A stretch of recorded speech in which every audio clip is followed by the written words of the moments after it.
What's a man to do when he gets abducted by otherworldly aliens and has one of their parasites planted in his head on his way home from work? Well, most people might not manage to make it back home, but this father of 6 will use his skills as a retired thief to sneak past enemies, his fatherly instincts to rescue every child along the way that he can, and of course his expertise with a blade to make it home in time for dinner. Can our hero make it back before the old lady starts calling us a deadbeat? Well, we got one way to find out. But first, the rules.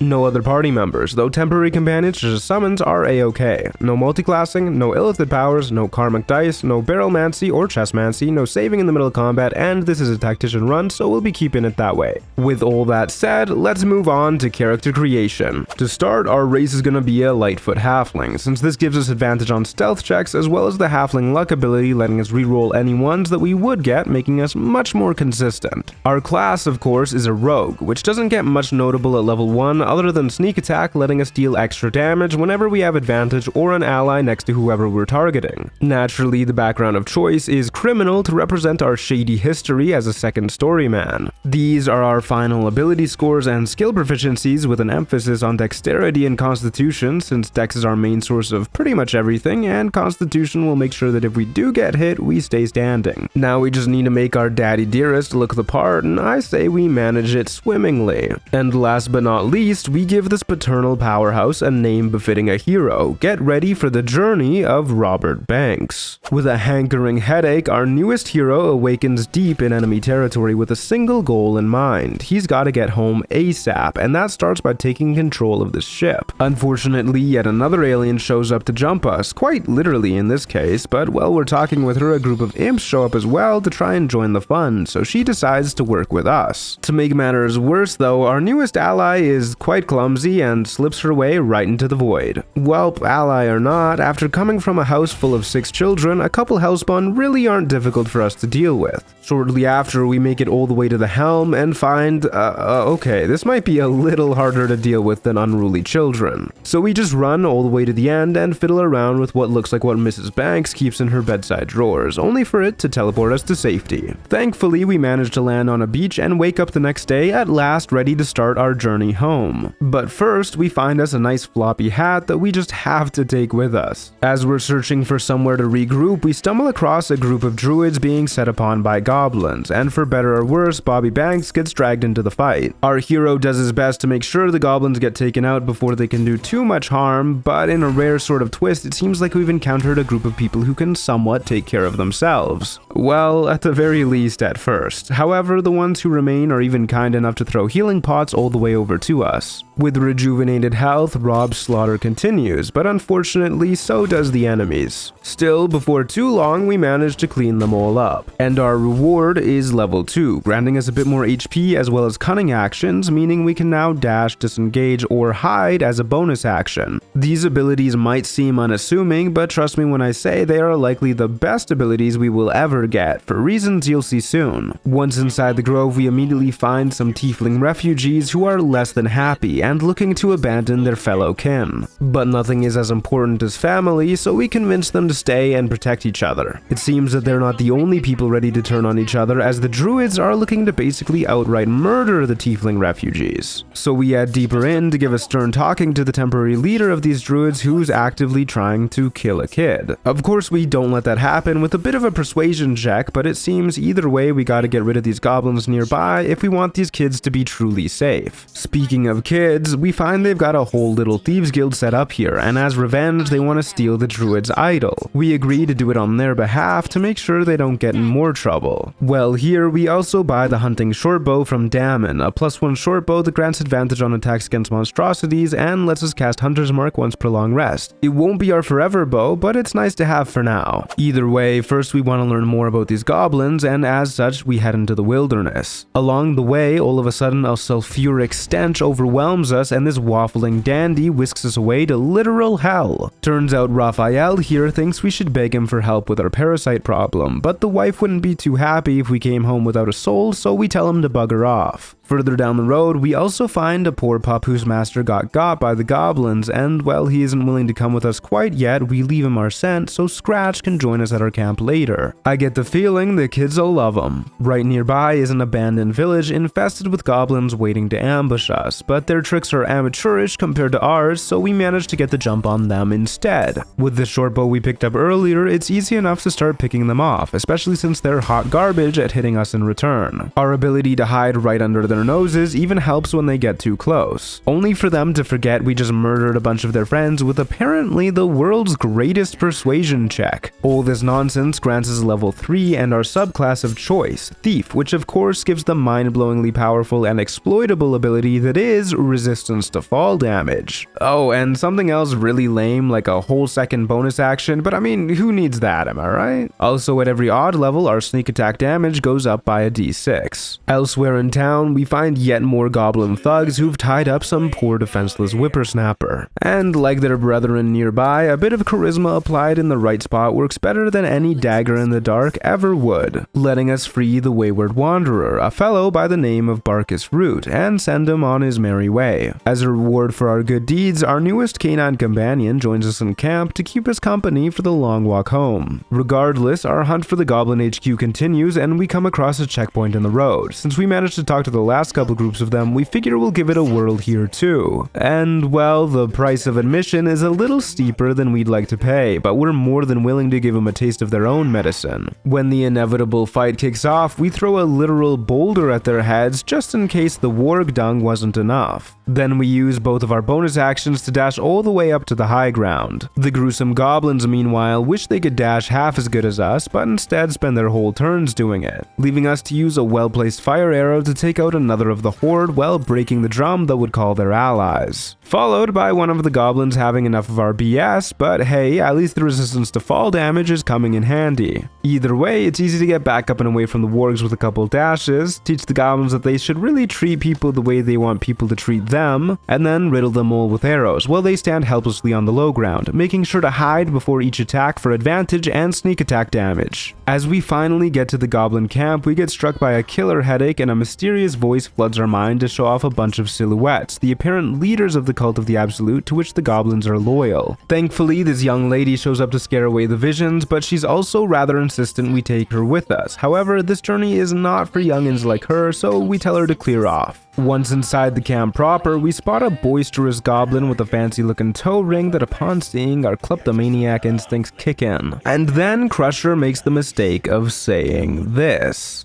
Kiss more foot. So we do what we gotta do and use the old sleight of tongue that led to Bobby Banks being a father of 6 in the first place. This time, however, it just leads to us getting Crusher's ring for an extra 3 meters of move speed, making us significantly more mobile, which is incredibly handy. Afterwards, we chat with the first of 3 goblin leaders, Priestess Gut, who thinks we're a fellow true soul and wants to talk to us in private about our parasite, only for her to end up drugging our regretful rogue with a potion of sleep, and when we awake, we're bound hand and foot with no hope of escaping. Conveniently enough though, an assassin apparates out of literally thin air in order to kill our temporary captor. It seems she was sent by the Honorable Raphael, who's keeping an eye on us, but that's a problem for a later day. Now that we're free, we find a hidden route in the back of Gut's chambers with a truly impressively large ladder leading all the way to the Underdark, which is chock full of murderous minotaurs to shoot, radiant rocks to destroy, singing swords to collect, and magnificent myconids to befriend, all right by the entrance. We don't intend to spend too much time here as we'd like to deal with the goblins sooner than later, but while we're here, we pick up the caustic band from Dareth Bonecloak. This little trinket won't be on us for long, but while it is, we'll be dealing 2 extra acid damage with all of our weapon attacks. Speaking of little trinkets, we also grab a nice pair of boots from this deep gnome after curing her poison with an antidote. Turns out she nabbed them from some Dwergar slavers across the lake who've got her kin captured, and knowing how important family is, we agree to help save them as soon as we can. First, however, we stumble across a body holding the short sword of First Blood, which deals an extra 1d8 damage to any full health enemies we hit with it, hopefully working with our sneak attack to one-shot most low-level foes. Since we've got a bit more power, we take a look around the goblin camp a bit further and find they've got the legendary author Volothamp imprisoned here. Our fancy new sword is more than enough to clear out the guard and let us free Volo lickety-split, just to get caught in the process by another nosy ne'er-do-well. Ah well, we're still shaking off the rust a little. With that little pit stop back at the camp done, we're feeling pretty good about being able to take out the goblin leaders. But before that, we decide to steal the idol at the grove and, well, looking for something to distract them, find evidence that Kaga may be more than she appears. To confirm our suspicions, we head to the nearby swamp and find this too is more than it appears, as an illusion coats the entire place. Either way, this gives us level 4 and our first feat, for which we take Mobile. This bad boy grants us an extra 3 meters of move speed, lets us ignore difficult terrain when we dash, and most importantly, if we make a melee attack against an enemy, they don't get to make opportunity attacks against us for the rest of the turn, letting us, as the name suggests, be rather mobile with hit and run tactics. The search continues deeper in the swamp, where we sneak up on a whole bunch of elementals to grab the damning evidence against Kaga. Unfortunately, this reveals us to them, but that's why we always pack an extra invis potion in our work kit. Sure enough, the letter proves that Kaga was working with a bunch of evil druids this whole time. Now we just have to confront her. Unfortunately, when we do, the shadow druids show up to fight alongside her, and so a fight kicks off. We're in quite the pickle at the start, so we disengage and hide behind a wall so that the lone good druid in the room takes the brunt of the fight, and boy does he ever. Now that we're in a better position, we can just stab whoever is closest and use our bonus actions to dash as far as we possibly can.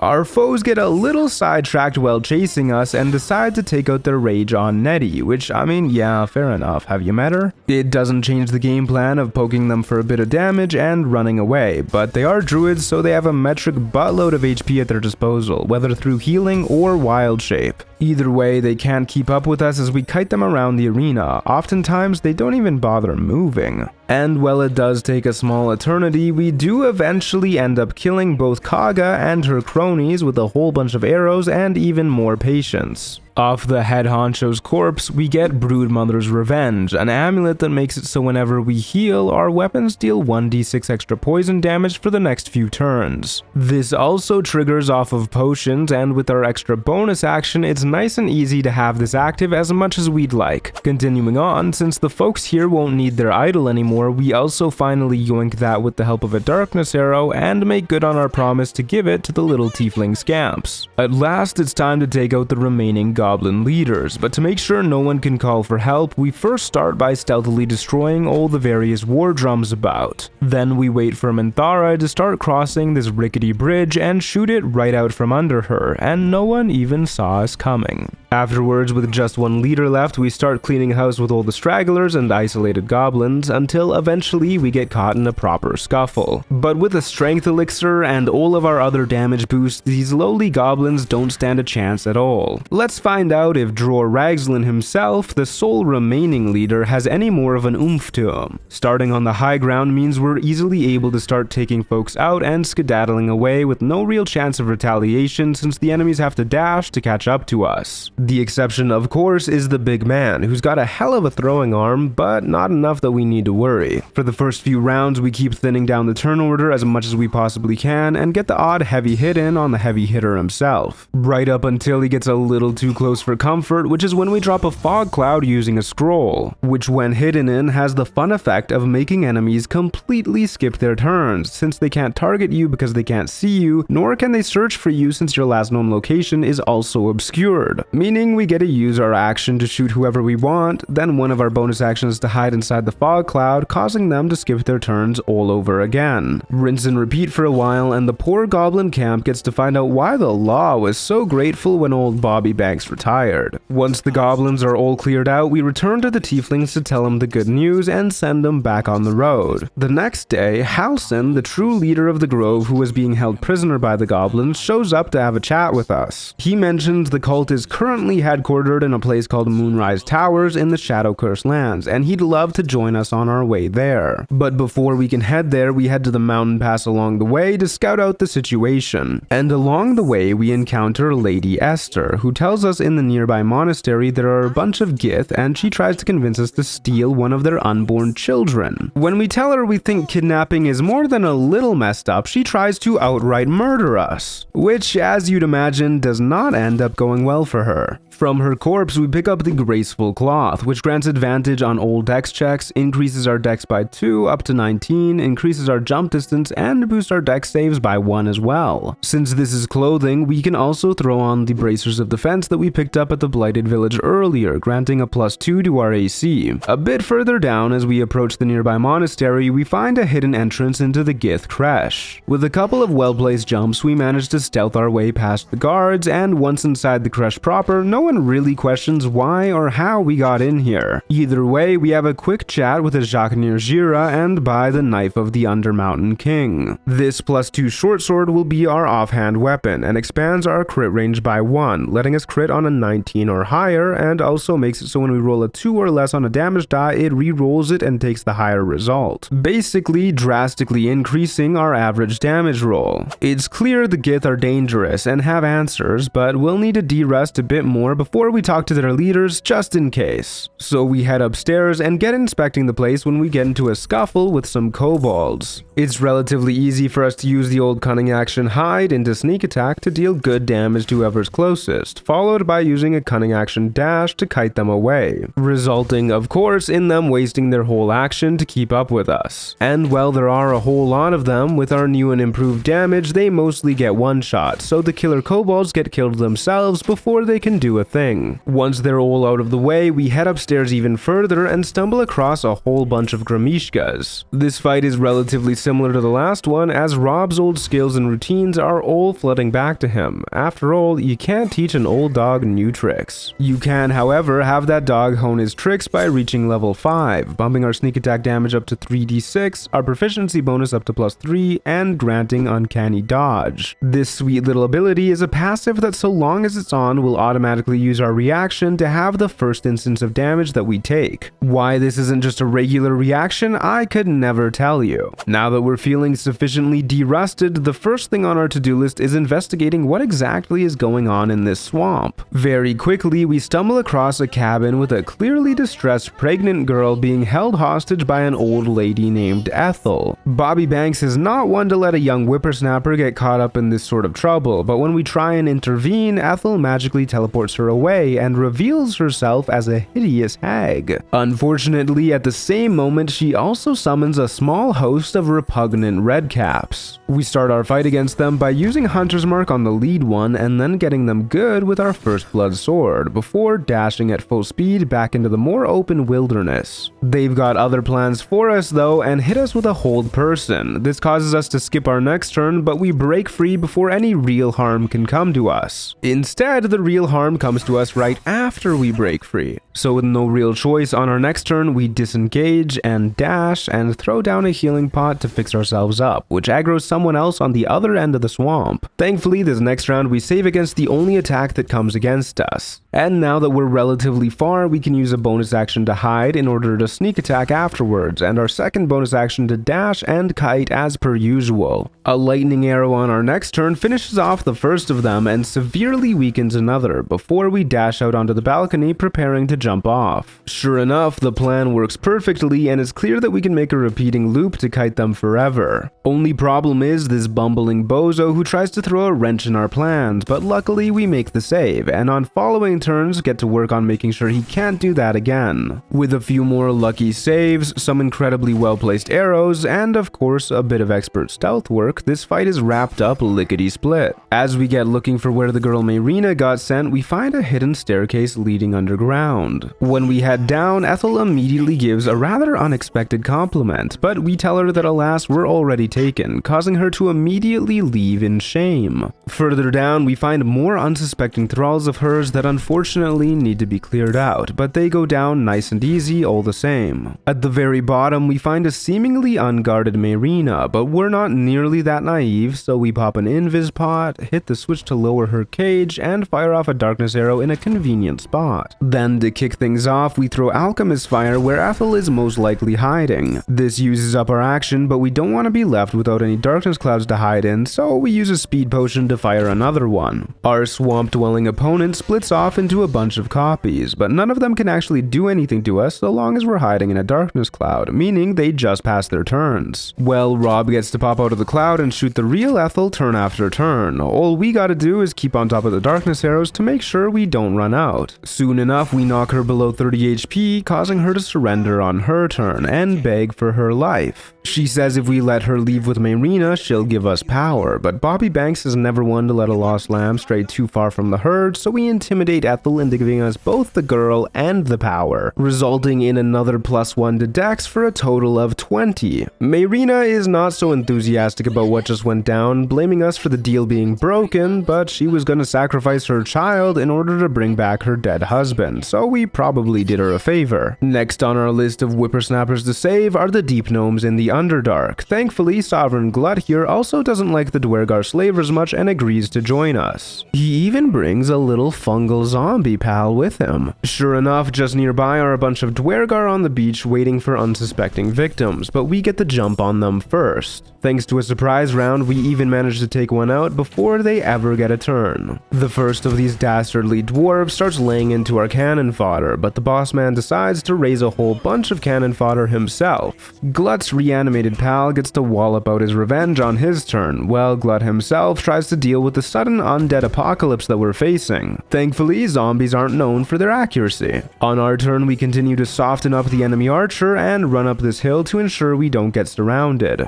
At this point, our side faces its first casualty as dead Dwergar gets obliterated by a lightning arrow and Glut starts to take some brutal blows of his own. Now, we're too far to deal damage to the actual enemies, so we're left just poking at the zombie horde and staying out of harm's way. Our fungal fella follower didn't get the same memo though and follows his reanimated underling to the afterlife. We're left alone and leading a trailing horde of zombies chasing us up a hill as we slowly pick them off one by one. Once most of them are out of the way, we rain down arrow after arrow on the sole Dwergar who actually somewhat kept up with us, but he doesn't last long either. The remaining two are kind enough to come at us one by one as well, which means they get taken out one by one until all of them are cleared out. We tell Sovereign Spa back at the colony the good news, and he tells us there's still an absolute cultist named Nier across the lake that he wants dead, and if he's the captor of the Deep Gnomes, then so do we. But he also rewards us with bliss spores to help out, granting us an extra 1d6 to all of our rolls until we long rest, which won't be for a very, very long while, so keep this in mind. Then at last, we get sailing across the lake to rescue the Deep Gnomes, happy to save another family, even if it means a bit longer till we see our own. Upon arriving, they mistake us for a cultist ourselves, and it seems tensions are quite dang high, not to mention Nier has trapped himself in a cave-in. A quick chat with Elder Brithvar here reveals that Nier has yet to pay them, so he proposes we help free the twat soul, his words not mine, in order to murder him and take the coin off his corpse. Naturally we agree, but first we need to make sure the Absolute has no eyes on this place, and that means assassinating the scrying eye wandering about while no one is looking. With that out of the way, we then blow up the cave-in and out comes the man of the hour, Nier, immediately yeeting one of the people we came to save. Well, we just kind of stare at him, I guess. Regardless, it's time to get revenge with plenty of Dwergar on our side. Bobby immediately starts laying into whoever is closest, but when the turn passes to Nier, he uses a domination ability to mind control one of our posse. At least his posse aren't very effective with their regular hits. Some do have mind control of their own though. Our allies manage to break out of it decently quickly at least, even if they just end up getting recaptured right afterwards. As we're debating what to do on our next turn, a couple more allies join the fight on our side, making this even easier, especially when we're able to help free one of our dominated Dwergar. The mosh pit begins in proper at this point with arrows flying everywhere, folks hacking away with axes, bashing away with swords, you name it. First blood, however, as expected, goes to old Rob Banks, followed by a solid attempt from one of the thugs on our side to shove Nier into the lava. Unfortunately for them, what goes around comes around, and they're not quite as muscular. Nor is the next person who tries, or the one after that for that matter. Either way, it's immediately apparent our foes are outnumbered and outgunned, leading to them dropping like flies the second this fight starts tilting in our favor. Nier isn't even the last to fall, that honor goes to one of his goons. Afterwards, the remaining dwarves try and take the Deep Gnomes with them, but you already know we are not standing for that. We even encounter our old friend Barkus Root here, who's chasing after a buddy of his trapped in Moonrise, and since we're headed in the same direction, he agrees to join us at our camp. Continuing on, to make sure we're fully prepared for our chat with the Gith, we first scour the surrounding areas to see if there's anything else that can help us, and we stumble across a buttload of gnolls and hyenas fighting some folks trapped in the cave. Since we managed to get a surprise round on them, it's easy pickings at the start of the fight, and with our Hunter's Mark, Sneak Attack, and Elixir of the Colossus for an extra d4, and a Fire Arrow, we start dealing some really heavy hits. It certainly doesn't hurt that we get 3 crits in a row either. Well, it doesn't hurt us at least. Our enemies, however, don't stand a fraction of a chance against us, and are all cleaned up using our usual kiting strats to avoid damage. The folks we saved are more than happy to see us, and as it turns out are in the same line of business we used to be in. They recognize the type of fellow we are and invite us back to their hideout. We make a quick pit stop to get a reward for saving them, but figure our old lady would be fuming if we're spending too much time with old associates, so we get moving on. Back at the creche at last, and we notice a whole bunch of ceremonial weapons scattered about this place, and our old instincts start telling us they're important. One of them is being held by some giant territorial eagles, but nothing that we can't nab with a good bit of sneaking and some fast hands. At the top of the temple, there's a few altars for us to put the missing ceremonial weapons, and upon putting them in place, we gain Morning Lore's Radiance, a buff that grants an extra d4 radiant damage to our attacks until long rest, which as mentioned will be quite a while from now. With nothing more to find, we at last head down to the creche proper to see if we can get some answers from these Gith.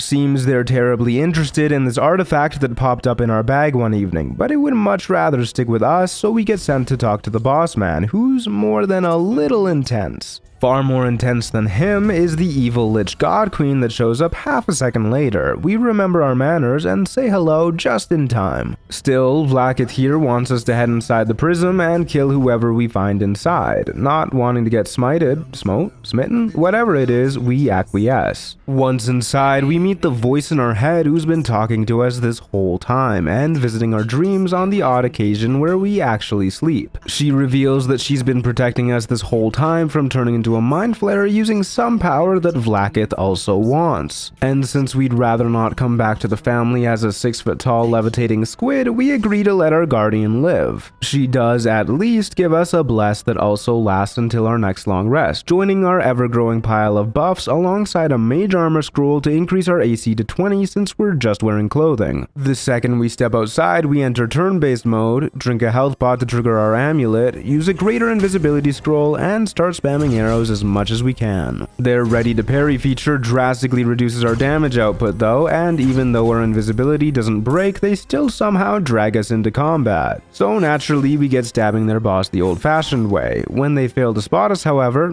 cause we're invisible, initiative breaks, only for it to start up again when we stab him despite still being invisible. I don't really understand why, but either way we get a couple more good pokes in, and on the last our invisibility finally breaks and the fight starts properly. As the rounds go by, we get shot by a crossbowman and brain blasted a couple times, but we make it out relatively healthy. That is, until we trigger an opportunity attack and almost die. Our biggest healing pot gets used up fixing this, and we just barely fall short of one-shotting one of the goons. Then a bonus action dash lets us move as far as we possibly can away, hoping to kite them. Unfortunately, in addition to having a plus 13 hit with high ground, they also have the ability to Misty Step, effectively making some damage unavoidable. At the very least, Will Wargaz himself seems to forget this and wastes his turn dashing while we continue to get pelted by the Ardents. If there ever was a time to take a speed pot, it's now. We use our overwhelming speed to run up and offhand attack the weak Ardent to finish them off. Then we use one action to dash, our second action to heal up using a potion, and move all the way to the opposite end of the chamber. Even with their dashes and teleports, they still just barely manage to reach us. On our turn, to prevent an opportunity attack, we offhand hit Will Wargaz, move out of their vision cones to hide, and use a sneak attack acid arrow on the crossbowman, before once again bolting to the other side of the room. We get pelted by our target in turn, but everyone else is just dashing about. A well-placed arrow of our own has our worst problem solved, and now we can dash out of the room to try and kite, heal up using our steady supply of potions, and refresh our speed pot before it wears out. We're not quite able to take out the remaining Ardent in one sneak attack on our next turn, so we use 2 dashes to get all the way back into the corner. But no matter how far you go, a Githyanki warrior will always be able to catch up to you if they put their mind to it. Thankfully, with the mobile feat, another stab prevents opportunity attacks, letting us run up to the Ardent and finish them off. To add to our good fortune, neither of our remaining foes decides to corner us this round, which means we get to use 1 attack to get rid of Wargaz's parry, and after hiding, another sneak attack crit obliterates most of his remaining health. A bit more kiting and another couple arrows on the next round is all it takes to finish the Inquisitor. It was hard fought indeed, but Bobby Banks has a family and a warm dinner to get back to. During the fight, we noticed the signs of a hidden passageway in the back of the room. Not wanting to fight through the rest of the creche, we head through it and escape to safety.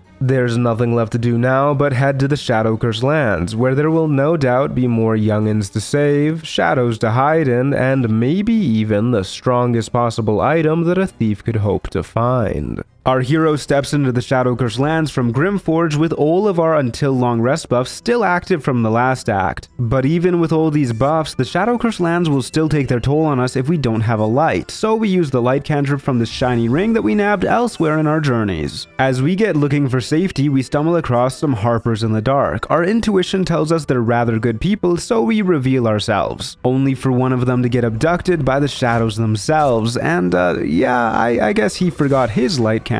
Either way, our first fight of the act kicks off. We immediately go for the lone shadow behind us to cover a possible retreat, taking it out with a couple of hits. Our new allies, unfortunately, are clearly not as adept at dodging blows as we are, as they kinda get obliterated. At the very least, we continue to whittle down our foes with a couple of blows at a time, not quickly enough to save the first of our friends from going down though. The surviving ones do at least manage to fight for their lives a little bit, and with our incorporeal foes being weakened, we get to take out not just 1, but 2 on our turn.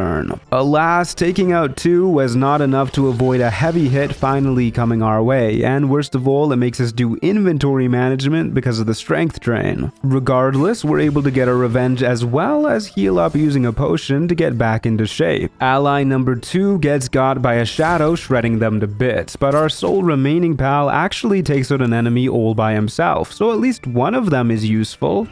Okay, spoke too soon. Really spoke too soon, good lord. Welp, with no borderline toddlers left to babysit and just a couple enemies left, this fight is more than easy enough to wrap up in just 2 turns. We were really hoping they could show us where to go next, but I guess we'll just keep walking down the road and see where it leads. Sure enough, we find their HQ right nearby. Unfortunately, their greetings could really use some work, as Jaheira here instantly tries to restrain us. Because of this tadpole, she thinks we're a true soul, but before things can get out of hand, one of the whippersnappers we helped from Act 1 shows up to vouch for us. Once we're free to roam the grounds, we have a chat with Mattis, who sells us the Cloak of Cunning Broom. This bad boy is the most powerful item we will ever get, as it makes it so whenever we disengage, we create a small fog cloud around us. I'm sure some of you get what makes this broken already, but I'll leave it a surprise for a bit longer for those of you who don't know. We also have a quick chat with Damon in order to get the flawed Helldust gloves, which give 1d4 extra fire damage on all of our weapon attacks, making us that much stronger. With a bit more power in hand, we go chat with Jaheira, who offers us a drink, and we're able to sniff out that it's laced with truth serum. We appreciate the roguish nature of her act and decide to play along. Once we tell her we mean no harm, she tells us all about Ketheric Thorm, the leader of the cultists in the area. He's stationed at Moonrise Towers, but the big monkey wrench in our plan is that he's also a wee bit immortal. Still, it's nothing that we can't figure out, so off to Moonrise we go. Since the curse gets worse as we get closer to the towers, these Harpers offer to help us raid a cultist convoy to steal their means of protection. Once we're in position, we get spotted and have to think fast as this,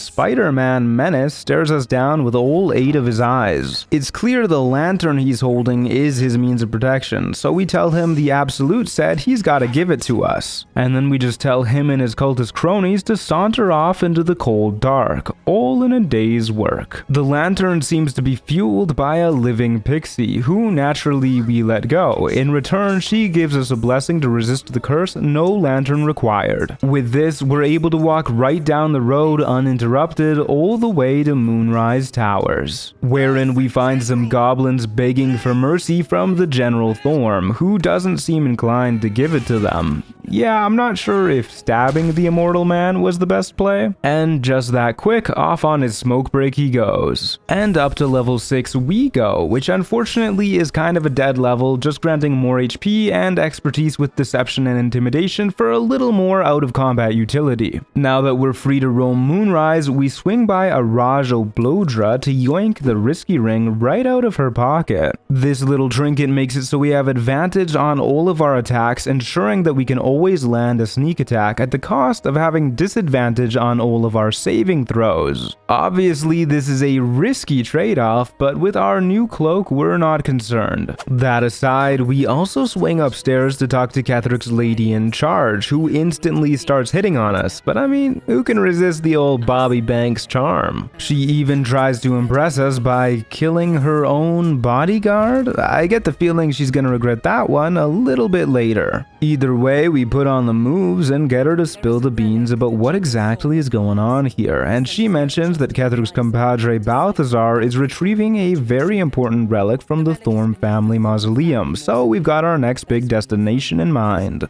Before that, however, we decide to look around the Last Light Inn for more power-ups, ending up in their basement fighting a whole myriad of meanlocks. With the surprise round, we easily take out the first of them. Then next round, we fall into the routine that we'll be doing for the rest of the playthrough. We stab an enemy with a weapon, take a step back, and then disengage to make a fog cloud with our cloak before hiding in it to end our turn. If you remember how hiding in a fog cloud works from the last video, this means the enemies all sit around passing their turns, doing absolutely nothing. The only concern that we have is we need to make sure to make the fog clouds separate from each other, lest they combine and gain the duration of the first fog cloud, since they last for just 2 rounds. And also, if we hide too close to the edge of a fog cloud, enemies will be able to search for us, ending initiative in the process. That aside, it turns out mean locks are just as easy to pick as regular locks. Off of one of their corpses, we pick up the Covert Cowl, a hood that makes it so that as long as we're obscured, our crit range expands by 1, meaning we now crit on an 18 or higher when circumstances are right. Continuing on, we decide to explore the local town, but as we head to the center, we find all the folks we sent off into the shadows earlier now as shadow-cursed undead. Since they were reanimated slightly weakened, it's easy enough to one-shot most of them. And of course, we never need to worry about getting hit by them in turn, since we have the ultimate defensive strategy. As a side note, if we want to make things even easier, we can always shoot them from a range so that we don't have to worry about positioning nearly as much. But Mr. Banks has always been more of a hands-on kind of guy. Once they're all out of the way, a statue catches our eye, and as we press down first the northern, then the western, and finally the eastern plaques at his base, a hidden passage opens up. Descending into the depths, we find a Sharan sanctuary with 3 statues inside. Each one has us make a saving throw for each mental stat, and after we pass them, we get a +5 to each corresponding stat until our next long rest. Feeling smarter than ever before, we keep exploring and find the golden Garen Gothay Thorm, and she wants gold the same way a fish wants water. Unfortunately for her, we're not willing to part with ours. She does immediately slam into us, and while she does more damage the more gold we have, we've been around long enough to know to stash our gold in safe places, not on our person. Our first turn is spent re-equipping the risky ring since we took it off for the statues and forgot to put it back on. Then we reposition far enough away that the enemies all dash to us. After that brief scare, we spend the rest of the combat using our little immortality trick to pick off the floating skulls one by one, weakening old Jerry in the process, until she too bites the dust, with a crit hit no less to add insult to injury. And of course, we just can't help ourselves from robbing her toll house blind. A little further down the road, we find signs of a Dr. Thorm lurking about, but the nurse at the front desk won't let us in, until we put on a rather convincing performance instruments, the same one our kids use to play truant. When we actually get to see the doctor though, he's in the middle of torturing some poor dude, so rather than try and get answers from him, we convince him to let his nurses practice on himself instead. Which, oh man, if this is how they do surgery, they really do need the practice. Well, that's another Thorm down for the count. Let's see if we can keep this ball rolling. To no one's surprise, it's not hard to track down Thizibald Thorm at the local tavern. Unfortunately for us, he wants us to tell a story while slurping down whatever sludge he's cooked up. Our drinking days are far behind us, so we just pretend to guzzle his grog, but our storytelling is apparently not up to snuff, to the point where he wants to murder us for how bad it is. To mix things up, we decide to not be immortal for this fight, instead stabbing whichever patron is closest a couple times, then dashing super far away. This still makes us really hard to kill since the enemies always waste their turns dashing to reach us, but it's a nice change of pace. The main priority for the start is taking out Thizibald's drunken cronies, but we do occasionally hit the big man who is immune to our piercing damage, so only some of our damage riders actually hurt him. In order to make things go faster, we use a wall of fire scroll once everyone is bunched up in the center of the room, killing one of the zombies in a burning inferno and leaving the other two weak enough to take out with a couple of lucky crits on our next turn. Now with them out of the way, it's a mad kiting circuit that our mobile feet and cunning dash are made for. All it takes is a short eon, a buttload of patience, and even more stabs to poor Thizibald's ugly mug to finally finish off this cantankerous cursed centaur. Unfortunately, other than Ketheric, this means we're out of Thorms to slaughter and with no more answers than we started, but in honor of the families who used to live here, we get cleaning up the town. That means slaughtering some shadows and braining some overzealous zombies who were hiding a rather cool ring. Keep an eye on that one for the future. With the town mostly cleaned up, it's also about time we help with that whole freeing the prisoners thing that we told Barkus we'd do, and that starts by taking out the roaming scrying eyes.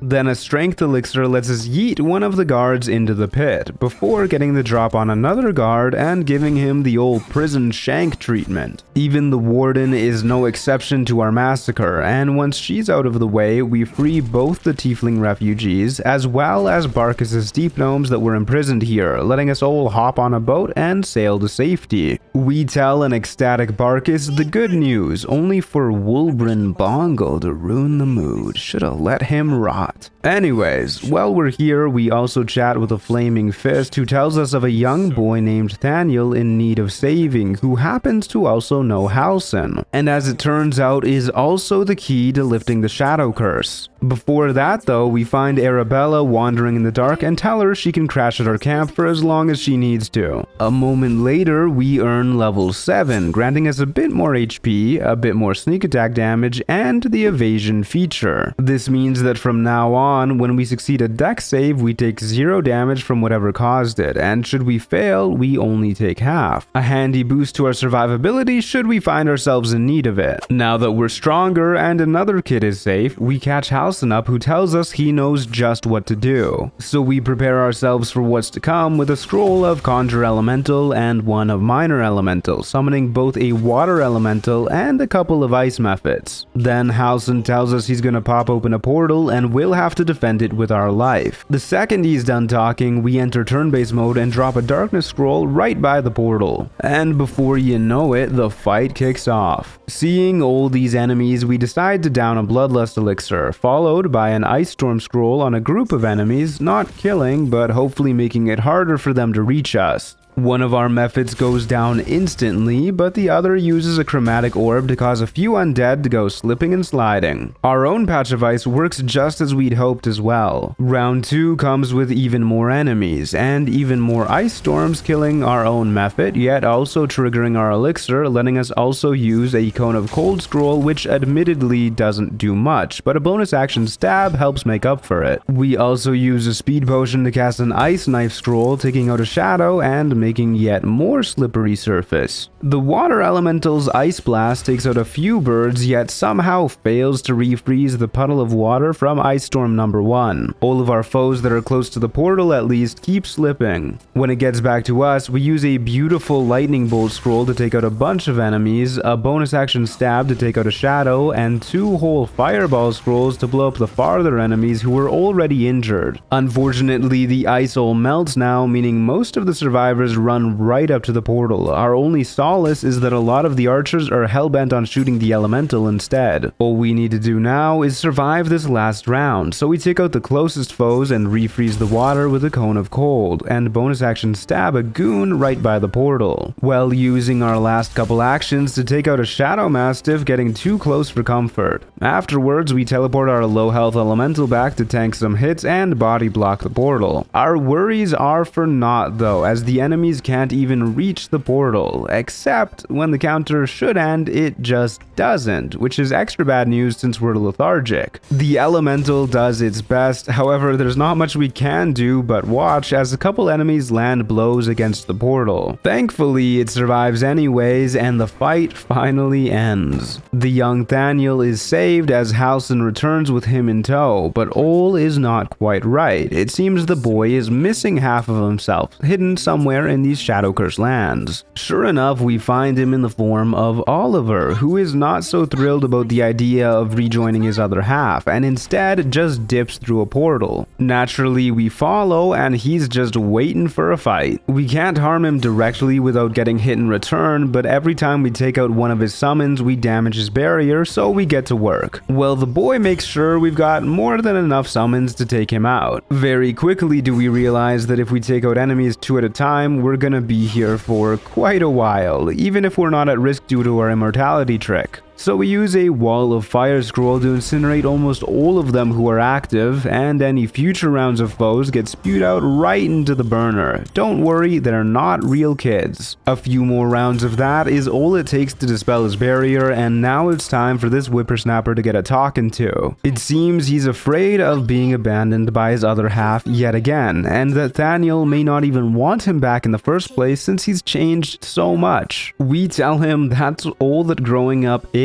just a little bit of change bit by bit, and that even though it's scary to say goodbye to who you used to be, you never truly lose that part of you, you just become more. And so Oliver agrees to grow up. No persuasion check required. From here, we just need to do one more thing to lift the curse, and Thaniel says it best. Ketheric Thorm must die.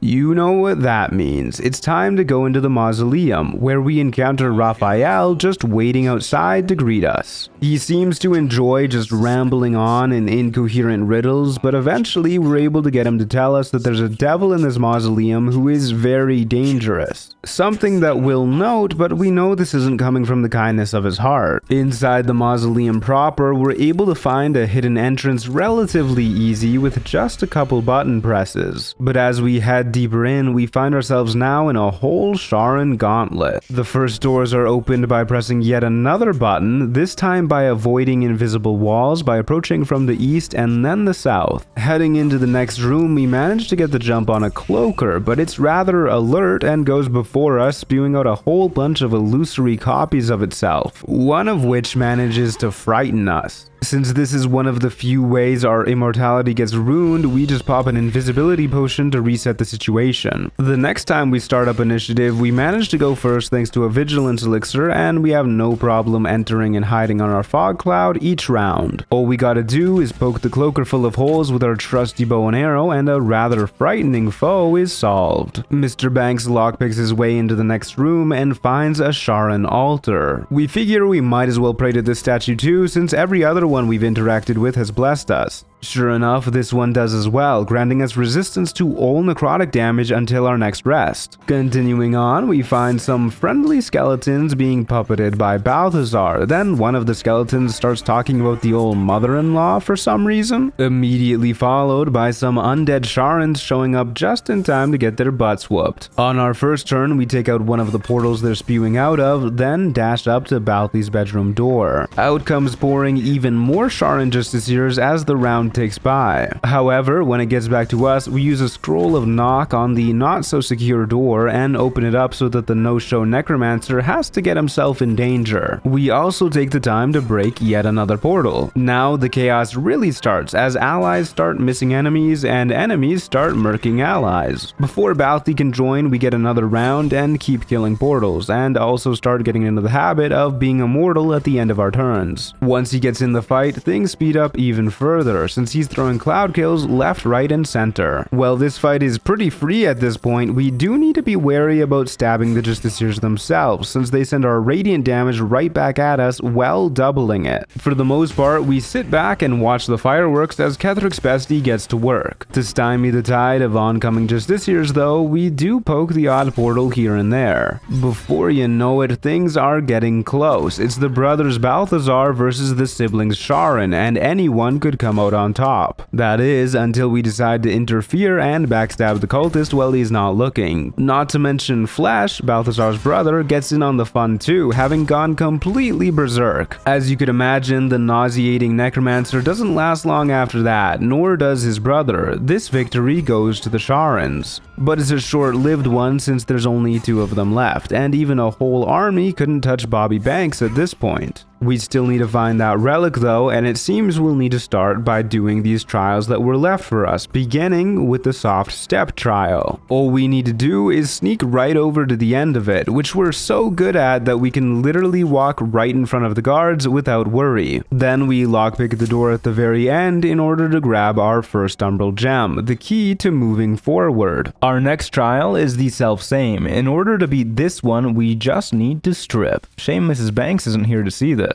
Then we sneak up on a clone of ourselves and yeah, that was pretty easy. Thus we obtain umbral gem numero dos. The last of our trials is the Faith Leap trial. For this one, all we need to do is walk onto an invisible pathway and jump from it right up to the statue. Then jump from statue to statue, back down to the platform, and right up to the end to grab our third umbral gem. Elsewhere in the gauntlet, we find a displacer beast that we track down to a whole host of devils just waiting to ambush us. Instead of hopping to arms, we try and have a chat with their leader Yurgir, since as it turns out he's also not Raffi's biggest fan. He sings us the contract that he made with Raphael in a rather drab performance, but we notice that he needs to kill those who've heard it, so we convince him to take out his Maragon followers, as well as his poor displacer beast, though when we try and convince him to take himself out, we don't quite hit the mark and the fight kicks off. Very quickly, we realize that for whatever reason, Yurgir can see through our tiny fog cloud, which means he can search for us, and when he fails to find us, end initiative. This happens over and over and over again, healing himself each time he does, until eventually, one time, we get caught out and he one-shots us with a crit. Before any of you say it's because of Devil's Sight, it's not. Here's us blinding him with the fog cloud later on. It's likely just due to his model size. Either way, we come back with a few elementals in tow thanks to some scrolls, who not only reveal Yurgir for us when he's invisible, letting us deal massive damage, but also keep him occupied so he doesn't end initiative trying to find us each round. With a couple of thugs working at our say-so, this fight is pretty easy. Who would have thought having a whole gang at your command is somewhat good? After clearing out the overgrown Orthon, we get our last umbral gem. With these 4, we can access the relic at the bottom of the gauntlet. Since that will no doubt piss off Ketheric, we start by assassinating his forces first. Even Zarel stands no chance going down before she can do anything. As we're going from room to room, we do end up finding a letter from Ketheric's dead wife, who clearly loved and would regret to see Ketheric as he is now. Regardless, the rest of Moonrise likewise is little more than fodder in our way. It doesn't matter who they are, they never see us coming, and they of course see nothing else afterwards. Our Moonrise Massacre grants us level 8 and our second feat in the form of Magic Initiate Wizard, letting us learn Longstrider, Minor Illusion, and Mage Hand. We would have preferred Savage Attacker, but at the time of recording it didn't work with Sneak Attack, so instead we decide to dabble in the Arcane Arts and make ourselves generally more useful. Since we have Longstrider to speed us up now, we also take the opportunity to switch out Crusher's Ring for the Eversight Ring from here on out, so we can still still punch folks inside of our fog cloud. Now at last, it's time to descend to the depths of the gauntlet and find this relic, opening the final door with all of the umbral gems that we've acquired. Behind this door is a portal to the Shadowfell that we carefully walk into, and when we awake on the other side, we find not a relic, but a lone figure imprisoned in the depths. We lay a hand on the Night Song in companionship, and now both the Night Song and Kethric's immortality are no more, as the demigod daughter of Selûne, Dame Aylin, is reborn. It's time to go hunt us down just one more Thorm. Of course, when we arrive at the tower, it's already filled with corpses, so the Harpers really don't have much to worry about. That being said, we're not the only retired expert who has a bone to pick with Ketheric, so Jaheira joins us too. Upon arriving at the top of the tower, we find a less than happy and certainly not immortal Papa Thorm. Using the knowledge of the note we gained earlier and our own experience, we're able to convince him that nothing can't be undone by a good woman's love, and it seems like he's actually about to repent his actions, only for our newest angelic ally to show up just in time to ruin things and start a fight. When things kick off, we start by stabbing the nearby Mistress of Souls, making sure to go immortal at the end of our turns, while Jaheira rains down an icy hell on all of the necromites. Aylin gets blasted in return, but let's be real, she kinda deserves it. Unfortunately, she's not the only one getting walloped by the bad guys. On our next turn, we fail to kill the necromancer, even with Jaheira helping, but we do make Ketheric slip on his bony booty. Not to mention, Aylin also frightens the poor guy after he spends his turn just standing up. Thanks to our new ring, we're able to execute Sasdera without even leaving our cloud, and Jaheira wild shapes into a panther to hopefully not die. Our dear friend the Night Song is not quite so lucky, but she is immortal, so she's only dying for like half a second. Until, of course, she gets knocked down another half second later. The fight ticks on like this, with us poking Ketheric down bit by bit, and Jaheira, well, she also slowly dies, unfortunately faster than the big man does. And only a couple shots later, we manage to deal enough damage to send our elderly enemy into a cutscene, wherein he immediately summons a big old tentacle and uses it to one-shot Aylin, but we both know he didn't need a cutscene for that, before teleporting away to who knows where, leaving us to finish off his necromites. Once the scuffle is all done, we jump into the big old hole that the tentacle left behind and find ourselves in a Mind Flayer colony. Well, here we get slaughtering every wandering intellect devourer that we can, since they're basically walking bags of experience. During our massacre, we end up stumbling into a laboratory very filled with fiends and undead. As scary as this would be to anyone who isn't Rob Banks, we still need to take out the Death Shepherd first, since they have the fun ability to revive any other enemy once per round. In just a few turns of our own, we manage to get the job done, and from there it's as easy as pie to clean up the rest of the gang. Elsewhere in the colony, we find ourselves in a room full of pods containing both enemy Mind Flayers and captive allies, including our old pal Zevlor. Naturally, we gotta free them, but this does mean freeing the Mind Flayers too. Thankfully, our newly emancipated amigos do a pretty good job of fending for themselves, and the Mind Flayers pass their turns since I guess they're overwhelmed by fear due to not being able to find us. All this means is that the slaughter gets to continue uninterrupted by something as unimportant as an enemy turn. Now there's nothing left to do but face Ketheric again. Beforehand, we get ready by putting on all of our saving throw boosting gear, as well as the Nair Misser to deal force damage so we don't have to worry about damage resistance. Then at last, we sneak our way towards the boss man, only to find him talking to Gortash and Orin, the other two chosen of the Absolute. They do a whole Powerpuff Girl routine, and we find out that not only is the Absolute secretly an Elder Brain, but it's actually being controlled by these three using some shiny rocks. Thankfully, the other two teleport away, leaving poor old Mr. Thorm nice and vulnerable. Once they're gone, we do a bit more prep in the form of downing both a flying and an invisibility potion to let us sneak up on this Illithid, and we stab the squid-faced bozo for a surprise round. Unfortunately, we get caught by Ketheric's most powerful move, the Yap Attack, before anything else can happen. We take the chance to try and convince him to see reason one more time, but our efforts fall short, and now the fight is on for real. The remainder of our surprise round gets used, launching a sneak attack on the Mind Flayer. And our next turn is just a bit more damage before, as usual, turning immortal, something we'll be doing every round for the first part of this fight. Next round we finish off the Illithid, and the following one is spent freeing Dame Aelin to make Ketheric mortal again. She takes the opportunity to show these dastardly intellect devourers what for, right up until she whacks one too many necromites and is essentially knocked out of the fight. At least Special K over here can't do a darn thing to us while we slowly but surely poke him down. Goodness gracious, would somebody get me a Staples button? Cause wait, did he just jump into that pit? Oh, okay, so you're telling me we've just gotta fight a god of death? Well, that's no problem, ain't nothing that Bobby Banks hasn't seen before. We start by using a speed potion to cast the fog cloud from our Hammergrim Mist amulet, which has the unique property of not requiring concentration. Then, of course, we hide in it, not realizing that the big man's Call of the Damned will break our stealth. Thankfully, neither Merkel nor his followers actually shoot into the fog cloud despite being able to. Not sure why, but I'm not one to look a gift Merkel in the mouth. So we get to drop a wall of fire scroll right on top of him, hopefully also damaging any of his goons that get too close, followed by an acid arrow to reduce his AC going forwards. Now we just stay safe and sound in our cloud, peppering him with bolts until eventually he gets low enough health to start eating his necromites, healing for a butt ton in the process, and giving access to Finger of Death, which he does use through the fog cloud for some reason. To make matters worse, he's also spawning hordes of necromites every turn. Given this new development, we start hanging out in a darkness cloud instead, since this is actually Finger of Death immune. There's nothing we can do to stop his healing, so we start chugging speed pots and devoting every last action and bonus action that we can to shooting him, keeping our HP topped up with healing pots when we can. We do outpace his healing, but not by much, and he still manages to eat the 8th and final necromite before we finally take him out for good. Not even a god of death will keep us from our family, all in a day's work. Literally, in this case, we didn't rest a single time in the Shadowcurse lands. From here, we yoink Ketheric's shiny little netherstone, reunite Aelin with her long-lost lover, put all of our proper gear right back on, and continue onwards to the city of Baldur's Gate. Yet as we set out to save the world, we look back and know that even if we fail, at least we saved just one more kid.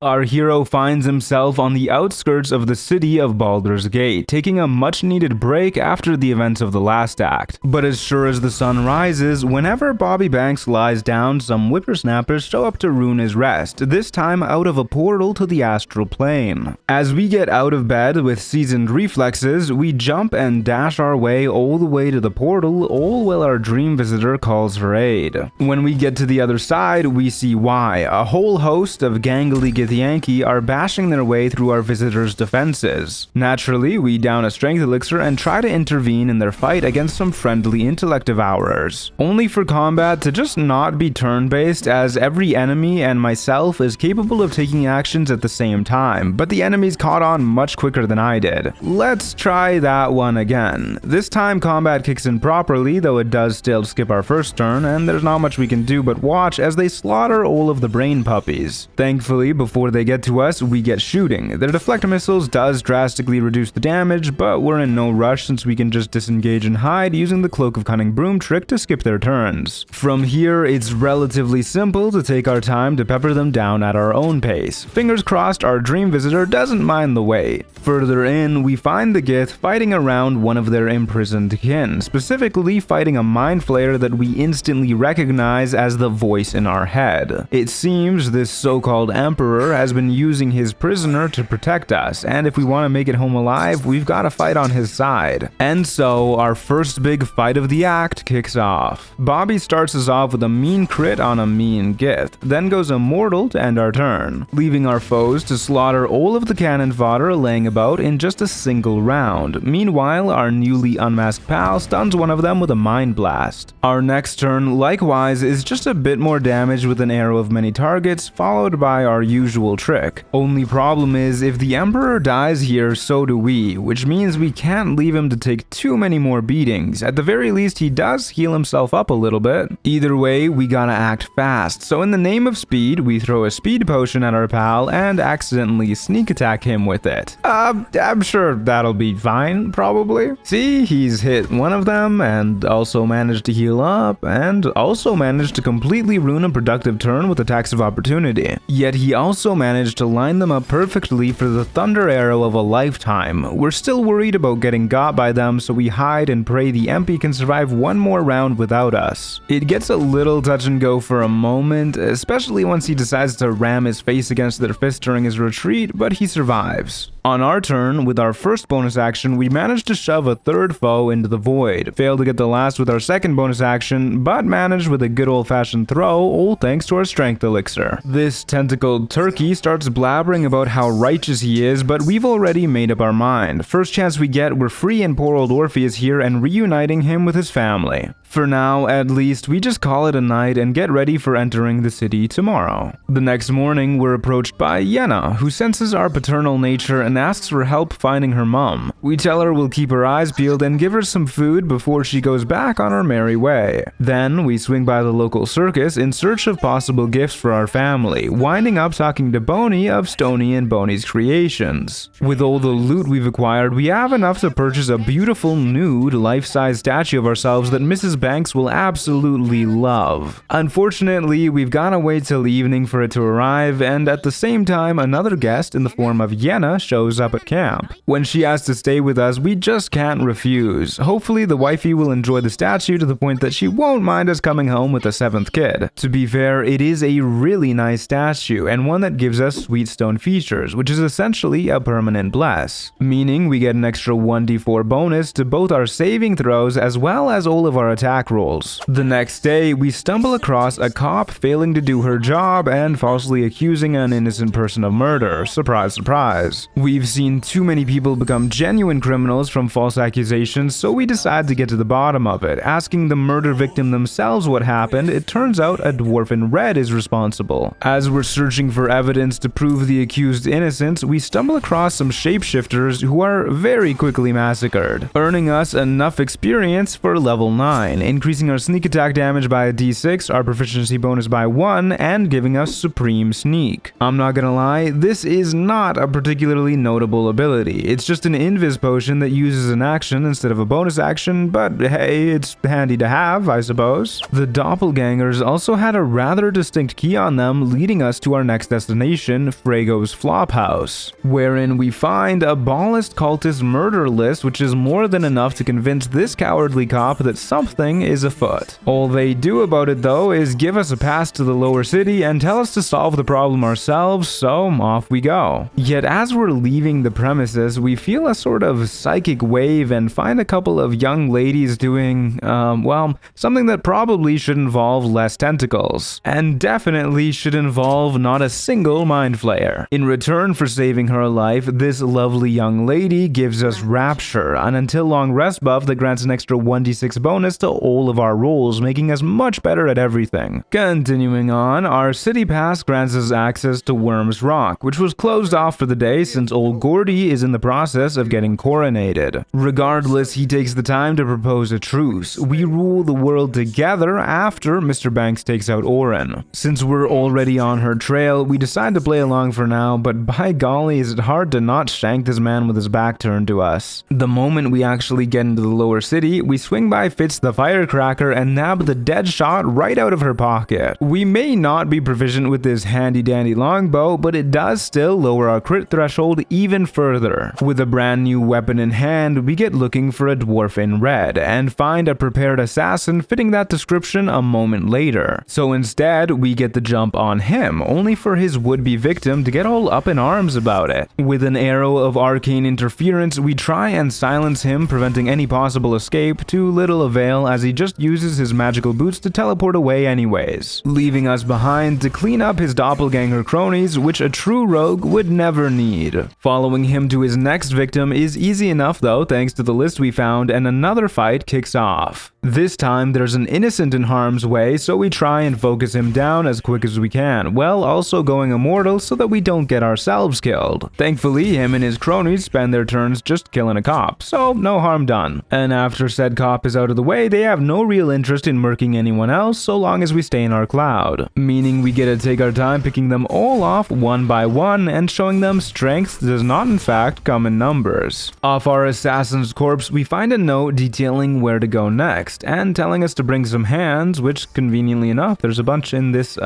handbag. Following this note, it leads us to Saravok Onchev himself, a thought to be dead ballist, and now the leader of the murder tribunal with a hand-collecting hobby. He immediately assumes that we want to become an unholy assassin, and if it gets us closer to Orin, we see no reason to not play along, especially since all we need to do is lie about killing some folks, and then murder a celestial being, which would be a lot worse if that celestial wasn't the very cop that was actively harming innocents while drunk just a couple hours ago. Who knew becoming an unholy assassin would be something to be proud of? Our rewards are access to Orin's innermost sanctum, not a euphemism, and the ballast armor, which we can purchase from the Echo of Abasi Gal. This replaces our graceful cloth, meaning our dexterity is back down to 18, but it also grants a boost to initiative and most importantly makes all nearby enemies vulnerable to piercing damage. Obviously, dealing double damage is pretty bananas, and you'll see just how bananas in a few moments. To cleanse our soul of any sins, we try and donate a bunch of gold to the goddess of halflings, but the game literally just doesn't let us, so instead we donate Halsin's clothes. Naturally, the goddess is overjoyed and blesses us with Anointed in Splendor, another perma buff granting a bonus +2 to all of our saving throws. Then we start heading towards Orin, and oh my god, Halsin, you really shouldn't be in the sewers dressed like this, man. Just kidding, it's actually Orin in disguise, basically just saying she's kidnapped our darling druid and will only set him free if we take out Gortash first. But we've got a plan. We use a Cloud Giant elixir to make ourselves super strong, then a greater invisibility scroll to sneak up on Ball's Chosen and yeet her into the void. They really should put up some guardrails here. Then we get the drop on the rest of the cultists and start picking them off one by one, which is a little tedious thanks to their sanctuary and ability to turn invisible, but we get it done. And Halsin is saved, well, we get the Netherstone easy peasy. Alongside Bloodthirst, which replaces our short sword of First Blood. It has a whole laundry list of effects, but the main one for us is expanding our crit range even further, making it super likely. Yet another reward is level 10, granting us all of the usual benefits plus a third feat in the form of an ability improvement, setting our dex back up to 20. Since we're almost heading home, we decide to make ourselves look nice and spiffy with some dye and a haircut to really impress Mrs. Banks. One problem is we had to dip into our savings for that, so it's time for Rob Banks to finally rob banks. The defenses in this place are truly amateurish. It's easy to pluck a bank pass from the head office, lockpick everything in sight, and electrocute the magical circuits to overload some doors. But once we get into the main vault, we find a local thieves guild being run by an ex-hero working with absolutists. Unfortunately, the leader does manage to get away. And we're stuck saving lives. Can't even rob a bank without having to be a hero these days. With our new armor and expanded crit range, it's easier than ever to clean up all these would-be robbers, with many of our hits dealing well over 100 damage in just one stab. Once they're all cleaned up, we track down an old contact, Nine Fingers Keen, who turns out needs help cleaning up the underworld. We're not the biggest fan of dipping our toes back into old habits, but someone needs to restore order before the criminals get really out of hand. Even if Minsk was once a hero, he's nothing at all once we're through with him. In retaliation, his surviving cronies try and attack Nine Fingers Guildhall, which is full of children, and frankly, that won't stand at all. Between the ridiculous amount of troops on our side and our sheer skill with a blade, this attack is easily repelled, and now for sure we are definitely retired. No more criminal activities whatsoever, 100%. Please don't tell the wife. Unfortunately, the local thieves aren't the only ones in trouble, as our old pal Volothan camp has also managed to get himself lynched by some cultists. A water bottle is all it takes to put out the fire threatening to blow him up, and from there it's another fight that's easier done than said to take them out. At this point we could do it with our eyes closed. Of course, our old pal decides the big city might be a little too dangerous for him and crashes at our camp instead. With all of this stuff happening, it's clear we're slipping back into old habits, so we decide to get some therapy to be the best version of ourselves for our family. It's a little impersonal as far as therapy goes, and she does finish off by saying she thinks we're a rage-induced monster, which really gets my blood boiling.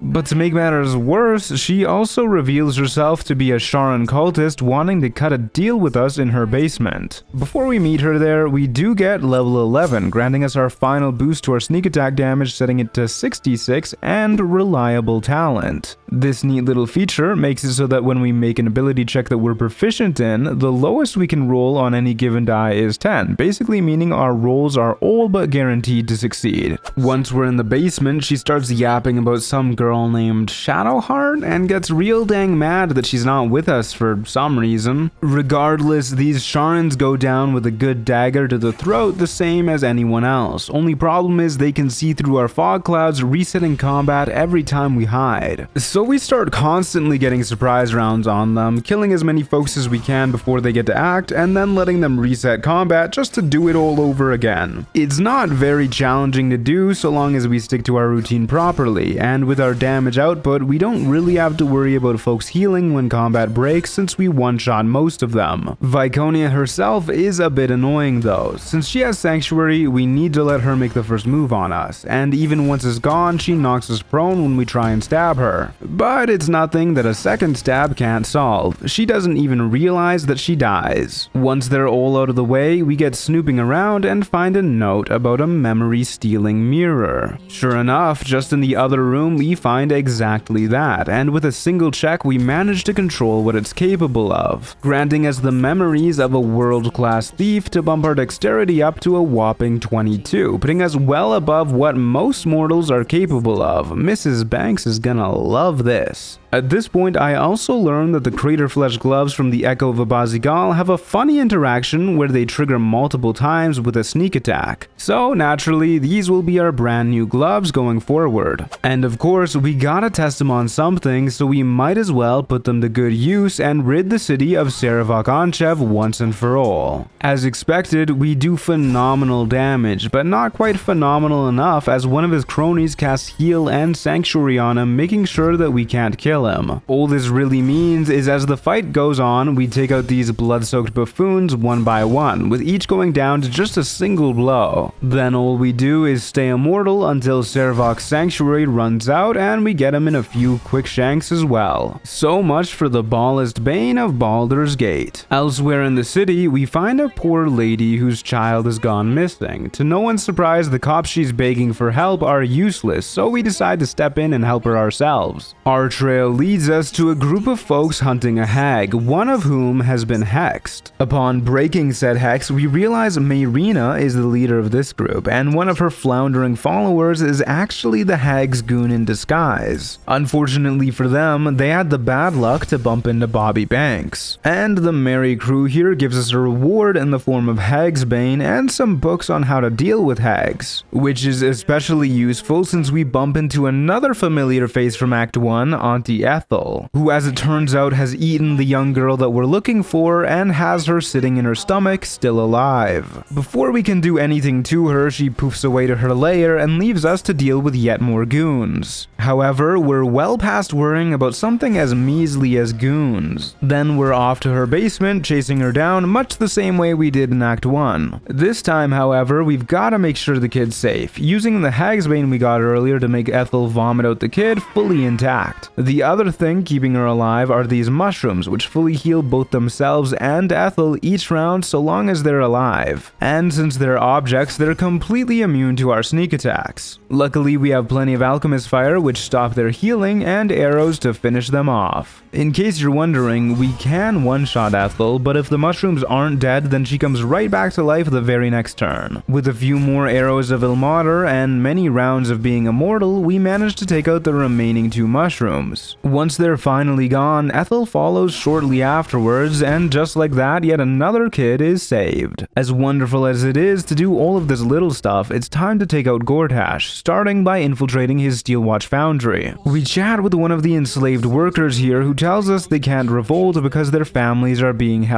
prisoner, so we agree to find and free them ASAP. Our searching leads us to this fellow who's in charge of the submarine that leads to the underwater prison that we're looking for. Naturally, we convince him to lend us the submarine, since nothing will prevent us from reuniting families. Not even Gortash's threats to blow up the Iron Throne with all the people still inside. All that means is we're on a time limit. So before we head inside, we pre-dash as much as we can with all the movement speed boosting gear we can gather to start off with 66 meters of move speed. A couple more dashes gets us to 84 meters, and this only gets further boosted by speed potions and Terrazul, letting us run around on our first turn, freeing quite a good deal of people. Unfortunately, the Sahuagin guards start picking off some of them before they can get to safety, but on our next turn we manage to free all the remaining prisoners, including the Grand Duke Raven Guard. Sure enough, most of the prisoners here manage to get to safety during their mad dash to freedom over the next couple turns, with relatively few losses. And though we're not proud of the lives we left behind, we try and keep our chin up knowing we at least did some good today. Since there's no more hostages to save, it's time to start a revolution at the foundry. There is a big problem though, cause as we're breaking in and blowing up the Steel Watchers outside, all of a sudden this huffy housewife shows up to tell us that we're trespassing. She is completely unintimidated as well, just staring us down, telling us we can't be here, but thankfully she doesn't evict us, so we can continue on. And now it's time to start a revolution at the foundry. We're able to rather easily one-shot most folks we target, but when the Gondians bring the guards down to half health, they start a timer that will blow up all of the slaves, meaning we have to waste a turn misty-stepping over and disarming the bomb ourselves, which of course leads to more Gondians dying the old-fashioned way. Even when we use an arrow of many targets to kill a bunch of enemies, they still just drop more motivators that need to be disarmed, forcing us to use Terrazul, which is basically a speed potion that requires no bonus action to disarm them. It feels largely like an exercise in futility, as we do all we can to kill the enemies as fast as possible, and all the Gondians here still manage to get themselves killed. Well, at least they died fighting for their loved ones. I know we'd want the same if it came down to it. This does mean that we've got to use Speak with Dead to find out how to blow up the foundry from poor old Xander Tubin here. Then we head into the basement and do our best to try and intervene in the slaughter going down here too. Try as we might, the Gondians are way outnumbered compared to the ones upstairs and die in much more brutal ways as well before we can do anything to save them. Their souls at least may rest easy knowing Rob Banks was here to avenge them lickety-split, ensuring their deaths were not in vain. And the enemies may rest easy knowing they were enough to get us to level 12, granting our final feat in the form of Savage Attacker. As mentioned previously, I would have loved to have taken this earlier, but at the time it didn't work with Sneak Attack, but now it does, letting us roll each die twice and take the higher result, increasing our average damage by an absolute butt ton since we roll so many dice. All that's left here is the final room wherein waits the Steelwatcher Titan, Gortash's magnum opus. Still, even this magnum opus and its bodyguards can't do anything to a really sneaky little guy that goes around first blowing up all the Hellfire Watchers, and then whipping out the old screwdriver and dismantling the Titan bit by bit until it's eventually convinced to just blow itself up and make this easier for everyone involved. Thankfully, the foundry itself is just as easy to dismantle following the late Mr. Tubin's directions, followed by fleeing for our lives. Good riddance. Unfortunately, our only real reward for this is congratulations from Wulbren Bongle, which feels more like a punishment than anything else. Now at last it's time to assassinate Gordy, finally using Minor Illusion to try and distract him, only for it to just not work. Oh well, we'll just start this fight the old-fashioned way. It's a bit chaotic at first with bombs flying everywhere, and while we don't have to fear the bombs hurting us thanks to evasion, they do blow away our fog cloud, letting our foes reset combat by searching for us. All that means is we gotta be careful where we end our turn, but for now we get back into it by blowing up Gordy's force curtain that makes him tankier. Once that's done, it's super easy to take out the big man, even through him getting blessed by his deity. And after he falls, you really can't expect his Banist bullies to last long either, granting us access to our third and final Netherstone alongside the Emperor showing up to tell us exactly where we can find the Elder Brain. However, there's still one more thing we need to do before that, starting with breaking into the local Diabolus bedroom and stealing everything remotely devilish that isn't nailed down. After a bit of floundering about with the ritual circle on the floor, we managed to make a portal to the 9 Hells, specifically to Raphael's House of Hope, where we're greeted by the titular Hope. From her, we learn a few things, mainly that she's imprisoned and needs us to steal the Orphic Hammer in Rafi's collection to break her out. On our way to the hammer though, we notice a locked room, and that just can't stand, so we sneak around the outside and jump our way into it from the balcony. Laying in bed here is a devil who looks suspiciously like Raphael. Unfortunately, we can't actually stab him in bed since, well, the bed's just a little too tall for us to reach him. So we settle for waking him up with an arrow and then a couple quick shanks while he's still surprised. He does call for reinforcements before we can take him out completely, which is a bit of a pain, especially since these reinforcements can see through our cloud and therefore break initiative. That means we just fall into a very similar routine as what we did at the House of Grief, and before you know it, all of the imps are piles of blood on the ground, and Harlep here is left isolated. With no one to peer into our cloud, he goes down in a moment as well. From his corpse, we grab a key to the nearby safe, and would you look at that, manage to find the password to retrieve the Orphic Hammer in the next room over. When we're in the archives, we shank the archivist, pop open the barrier around the hammer with our newly found password, and get ready to rip and tear our way through the entire House of Hope. The Hellspheres are a little bit annoying, but other than that, most of the depraved denizens go down without a contest. During our rampage, we also find a contract Raphael made with one of the Tiefling kids, which naturally we take, but this just adds fuel to our slaughter. And soon after, we find our way to Hope's prison, where we get shanking some guards just like the good old days. Similar to upstairs, the imps here are able to break initiative by searching for us, but even when enemies full heal, we're more than capable of bursting down even the tanky spectators. Even Raphael's best get folded like a lawn chair at one of Bobby Banks's many barbecues. A couple of whacks from our brand new hammer is enough to free Hope as well. With her in tow, we get heading towards the exit. In preparation for a fight, we turn Hope invisible, as well as use a protection from evil and good scroll on ourselves. Sure enough, as we're about to leave, the petulant princeling of hell rolls up, alongside this lady who happens to be Hope's sister and our old self-healing nemesis, Yurgir. In case we still had any reservations about hurting Raphael, he's kind enough to mention that he dislikes children, and so a long-awaited combat kicks off. To start, we go up to Yurgir to shank him real good, but I forgot to turn off dual wielding when we unequipped the hammer, meaning we have to take Terrazul for an extra action so we can use a concentrationless fog cloud from the Hammergrim Mist Amulet to hide in, since Yurgir can't find us in here. As expected, the enemies flounder about as they can't even search for us, leaving Mr. Banks in the perfect spot to finish off Yurgir again, as well as another enemy thanks to Terrazul. Then we're back in the cloud to sleep off the Terrazul jitters. When we're in tip-top shape, we start working away at the big boss man himself. He desperately tries to fuel his healing with souls of the damned, as well as conjures up more damned souls to fight on his behalf. But the only wicked soul he should be worrying about is Robert Banks, who's absolutely relentless with his barrage of stabs. Until, as easy as pie, our penultimate major foe is down for the count, leaving behind all of his foolish fiends for us to finish off one by one, saving Corilla for last, who we knock unconscious, since even if they're helping a devil torture you for all eternity, family is still family. It seems Hope agrees with us in this regard, though even Robert's world-renowned patience might not be so forgiving with Corilla if he were in Hope's shoes instead. But hey, even a dog as old as us still has things to learn about family, and with this reminder, we just can't wait to get back to ours. And along our way to the Nether Brain, it's kind enough to give us an excuse to rinse off all the blood before we meet our wife. Then at last, we track it down and pull out our handy-dandy nether stones, but oh man, is it just me, or is this bigger than last time? Larger or not, it's definitely stronger, capable even of dragging us into its psyche, where one by one, our attempts to try and control it with the stones completely completely fail. As it turns out, this was all according to his plan, since the stones that were made to control it,